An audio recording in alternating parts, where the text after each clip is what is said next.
Hello, everybody. So, So we just got done seeing The Hobbit, Desolation of Smaug. Smog. Smaug.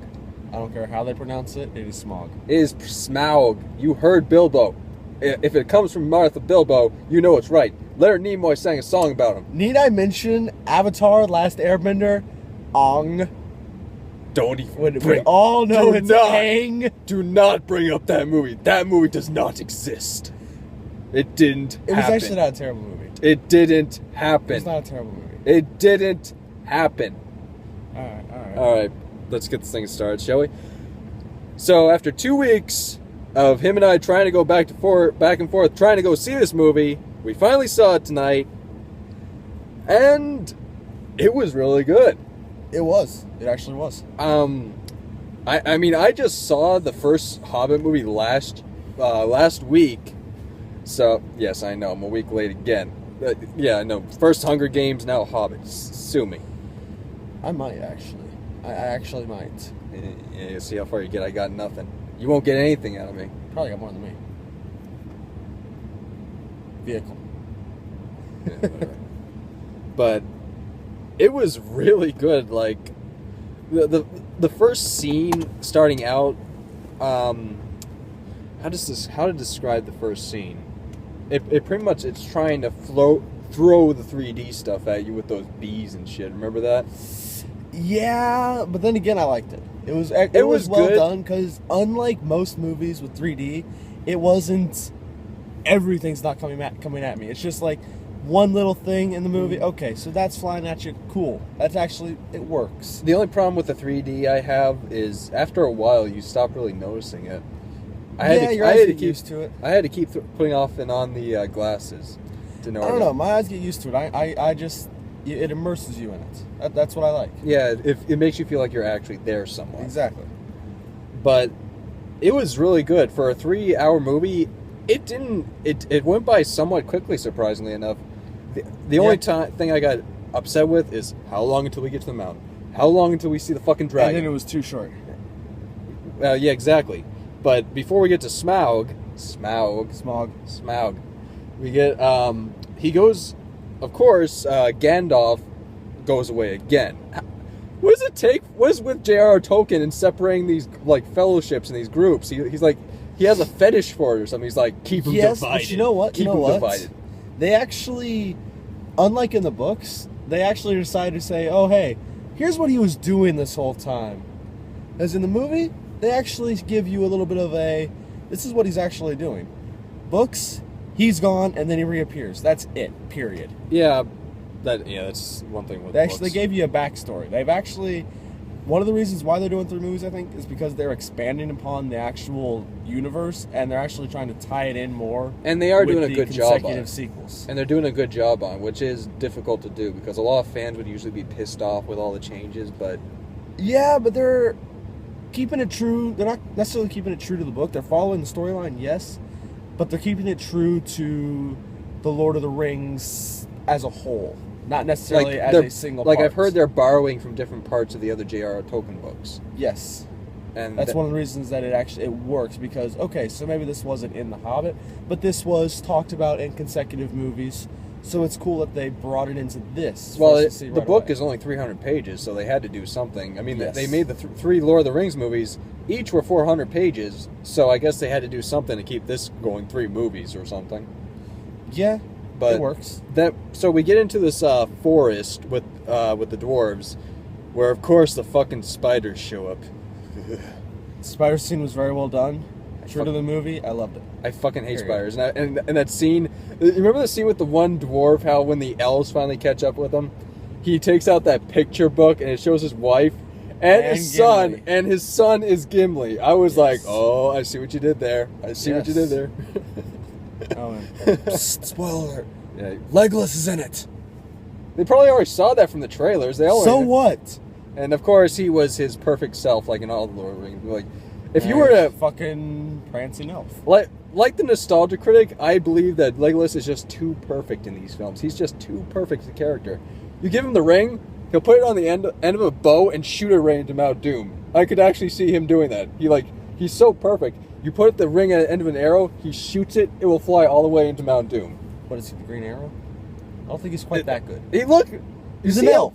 He doesn't take any shots more than 50 feet away. Everything is like, all right, it's right in front of me. Boom, right in front of me, right in front of me. Come on, the one shot that he ever had in any of the movies that was a longer range was in the Two Towers, and he's trying to shoot the fucking Uruk-hai with the torch. He misses 3 times, and it blows up the fucking wall. He is not a good long-distance shooter. He sucks. He is a close-range fighter. I'm saying he's too perfect. I just told you how he sucks. Yeah, the way they portray him a lot of the time, like, and yeah, he's a fucking elf. Yeah, but period. And then when we finally get into like the elfish mind or the elfish kingdom, that like forced kind of romance between the elf girl and that one dwarf. It suggests that there's a backstory, but at the same time, we really don't know. And how she's pretty much the Arwen of this Lord of the Rings trilogy. There was a full-on Arwen scene. There's this one scene Never happened the movie in the books, where she's healing this one dwarf, and then the light shines on her just like in an Arwen scene in Lord of the Rings. I'm pretty sure the Kingsfoil or whatever is a fucking marijuana. Or their equivalent of it. Seems how they both times they show it, they get high and they see bright shining colors around a certain person. Period. I think that's more than LSD. It's LSD. Yeah, that's fucking LSD. Speaking of LSD, the forest that they go through, it seemed like something out of what, you know, that painting of all that multiple staircase thing where it's that's going exactly up? What it was. That's what it looked like to me too. I was like, I expected to see somebody walking upside down. I did too. I was waiting. I was like, okay, when is one guy like gonna be showing up upside down walking? I was like, and then I was disappointed when it didn't happen. I was like, oh, come on, you could have gone balls deep in it. And then when Bilbo goes up, he looked like all over the territory, and you see all those mixes of reds and blues, and that was a beautiful scene. Yeah. And it makes me wonder how they do that. If that was all CG, or if that was all plant life that they put into the movie, I really don't know. It was really well done. It was. Yes, it was. But then we go back to the Elf Kingdom. They finally get in the fucking barrels, and all I'm thinking to myself is, this is going to be a Universal Studios ride. That's what it was. That's exactly what it was. Period. Yeah, like I can see them in the future turning this scene into a Universal Studios ride. I think I've ridden that ride already. What was that? Let me see. Pirates? I've ridden Pirates. It was nothing like that. Yes, but let me see. You have Pirates. You have Jurassic Park. Now, Jurassic Park, I would say that would be the closest one to it. Except you're riding in, single-man barrels rather than one big-ass fucking thing. And I gotta mention this. I gotta do this joke because somebody's gonna do this in a future review. You can go see somebody putting in the clip, do a barrel roll with all those fucking barrels. That was barrel roll / bowling / it was too stupid. Although I've realized they did it like every other type of movie. They magically made more barrels as they destroyed the ones they had. Oh yeah. He jumps out of the water, destroys his barrel, and he becomes like part back of the armor into the water, into another barrel that the guy was who makes, not there. Like the guy who makes like an armor out of a barrel thing. Yes. he like punches through and he's like yes. he's wearing a barrel. And it's almost as bad as the fact that the elves have unlimited arrows. They don't run out. There's 3 arrows in his quiver. Maybe they're just killed 12 orcs. Maybe it's a magic quiver. Maybe it's a magic quiver. Like they're doing like an Urza thing from Fairy Tale where it just keeps equipping. No. Not all of them.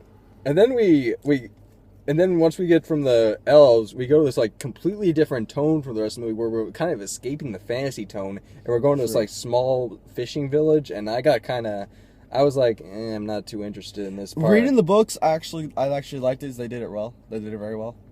From the books? Yeah. I was completely bored during that village scene. I was like, when are they going to show some of the fantasy shit? This is a fantasy but that builds up to what's coming. But and it's also supposed to portray the fact that it's humans. Rather than all the fantasy creatures, it's humans living human lifestyle. So it's supposed to look dull and drab. True. Etc. And then... Oh, but, no, before that... Backtracking to before the forest, they brought him in. They brought the man who can turn into a bear. Oh yeah, the bear guy. And how he was like racist towards dwarves, but he hated orcs more. Yes. Because orcs like slaughtered his entire race that and is shit. one of my favorite characters from the books, period. He's a man that can turn into a bear and slaughter things. And he actually looked like, when he was in his human form, like he looked beastly like. Yeah. He had all that hair growing off of his face. Yeah, they did very well. He was like too short of a scene. He was a werebear. He was a werebear. Skin shifter. I know, but I'm calling a werebear. Okay. I officially named. Now it's like a Care Bear. No, that sounds werebear. No. But instead of showering you with love from his stomach, he's showering you with claws on his talons or shit. Okay. So I'm sad now. I'm gonna go kill myself. All right. Don't do that. Jumping ahead, back to Smog. We finally see Benedict Cumberbatch as Smaug, and it was better than I expected it to be. It was. It was fucking great. And tell him the reason why with Bilbo, how something was changed out of the book. All right. Now, like I said, or was telling him before this, in the books, Bilbo puts the ring on, talks to him, all that, then runs as he's breathing fire at him. And that's basically it. Smog gets mad and flies away and goes to, does his thing. Whereas in this, not only does he remove the ring and still have that full conversation with him, which was actually worked very well, they all decided to have all the dwarves come in and have an epic fight with him. And which I'm not going to explain anything, because I don't want to release more spoilers than we probably have already dropped. We've already spoiled a lot. True, but if you've read the books or have any idea of the storyline, you already know pretty much everything we've said so far.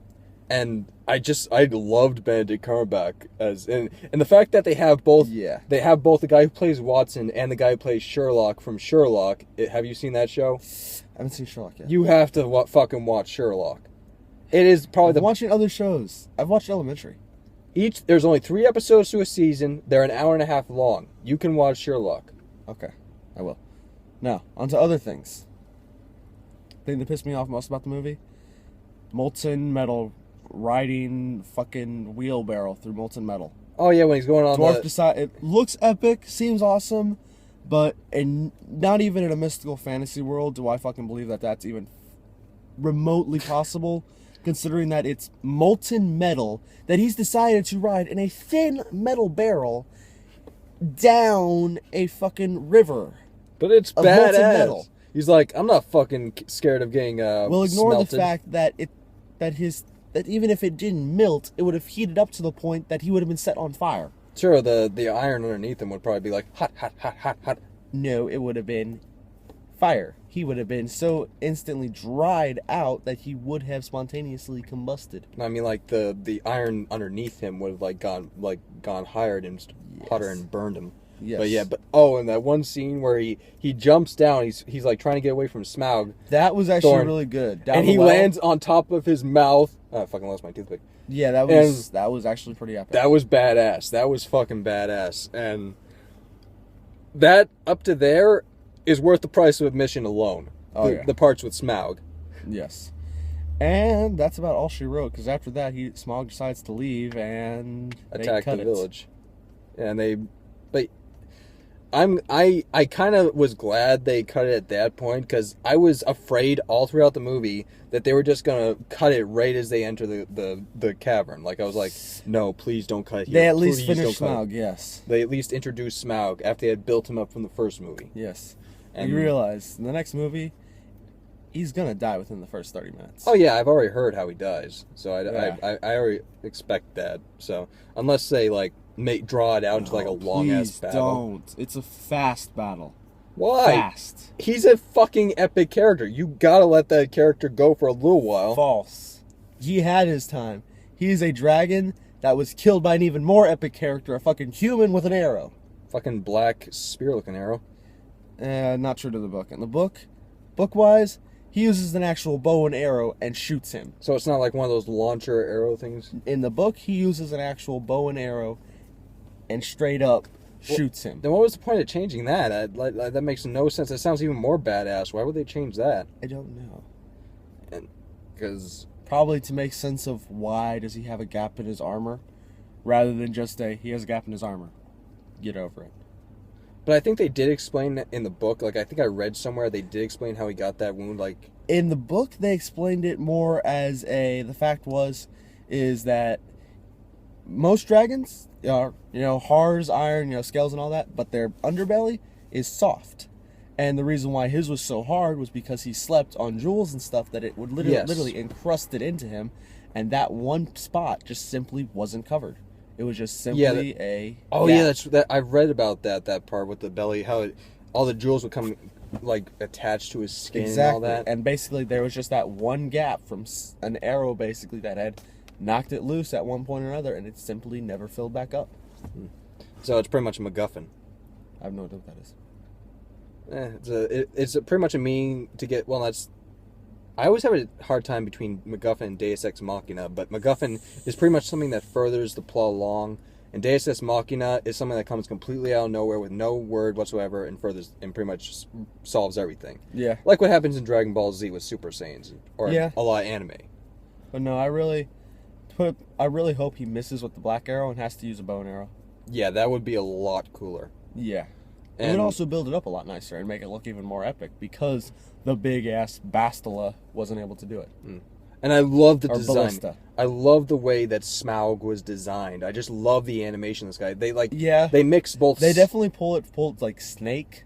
They pull with snake. a little bit of lizard. Yeah, with dragon. They made it look like a dragon. Yes. And I like how it looked like they mixed up between CG and like regular, like what they did with Jurassic Park with the Tyrannosaurus Rex. Yeah. Like that impressed me. Like I wanted to see more of that from a lot of movies in the past years, but it Yeah, mostly they been actually. CG. It's like, but you know what? When it comes to the CGI of the movie, there's one orc that freaking like has the armor coming out of his body. Oh yeah. He looks like a retard. His face looks like a fucking monkey retard from I'm trying to place what he looks like. I think it's like what's that one band? The monkeys. No. No. Gorillas. Gorillas. That one fat, big-headed gorilla looks like a retard as well. He looks like him, exactly like him. Well, the gorillas only show up. The gorillas aren't gorillas themselves. So I know they're actual. I realized that. I mean the pictures. I mean their animated characters. yeah, you mean the big black guy Russell? Whatever. I don't even know. I can't think of his face. I just this know the time. band. That's it. But yeah, he looks like they portray him as a really intelligent character, but they have him look completely unintelligent. I mean, even I think for that an was orc, the point. even for an orc, they should make him at least have a little bit more of an intelligent face. He looked a lot more intelligent than the other orcs, though, in my opinion. Like the other ones looked like dumbasses, and he at least thought about stuff a little bit more. Yeah, but then again, nah, he still looked too much like a retard. It just no. I mean, he explained why he almost beat Legolas, got that retard strength. And he doesn't mean retard as an insult, really. There's a difference between being like mentally ill. I don't mean mentally challenged or mentally disabled. I mean fucked up. Yeah, exactly. Like Rocky fucked up, or like a lot of football players nowadays with a concussion. Like you got shit. hit too many times in the head, kind of retarded. Like yeah, exactly. Or a lot of politicians. Yeah. But this was pretty good, and if for those of you wondering, yes, I'm wearing an elf hat. Can't tell because I already tried to throw it out the window. He got mad. yes, it's my elf hat. I'm not letting you throw it out the fucking window. It's Christmas, showing the Christmas spirit, man. Bug. You're gonna be visited by 3 ghosts tonight. You know, one's gonna look like a child. One's gonna look like Santa Claus. He's gonna turn into a skeleton, and then he's gonna be the ghost of Christmas yet to come, and then he's gonna show you your death. And who's the third one? That's a ghost of Christmas yet to come. Oh, it's just gonna be both. So one ghost's gonna be 2. Well, in the movie or in the book, the ghost of Christmas present. That will fuck that ghost up. You will fuck a ghost up. How are you Yes. fucking? What are you a Ghostbuster? You're gonna get out that neutrino I have thing? a vacuum. That will suck. Yes, yes, it will. That was a terrible joke. It was. No, I'm gonna use Tupperware. That's what they used. Tupperware. They legitimately held it in Tupperware. I swear to God. Where they what? They in Ghostbusters 2 they put it in fucking they put the ooze in Tupperware. Yes. But they didn't put fucking ghosts. And what exactly was the ooze? Ectoplasma. What makes ectoplasma? ghosts. Therefore, It emits if I from can hold ghosts. the ectoplasma in Tupperware, I can hold the ghost in Tupperware. Could you hold an orc in Tupperware? It's possible. It's pretty strong stuff. Tupperware? Yes. I gotta give me some Tupperware. You could solve a war. You use Tupperware as a sword and a shield. Go out. Yep, you're in there. Get in there, you bastard. That's how you can solve. That's where instead of Guantanamo Bay, you can lock all the. And on that note of insanity, I believe I'm going to cut this off and say that we are signing off. All right, you guys. Oh wait, we gotta give a rating of the movie first. I'm giving it an 8. Comparing it to the book, I'm going to give it a 7.5. Comparing it to nothing but other movies, the other Lord of the Ring movies, I'm going to give it a solid 8. So, altogether, a solid 8 then. Does that sound good to you? Sure. 7.5 compared to the book, though. We're not talking about book. This is a visual medium. This is a movie. We're not talking about book. We're talking about movie. Avatar, Last Airbender. You do not mention that name. That did not happen. You fucking asshole. You fucking asshole. Bye-bye. Yeah,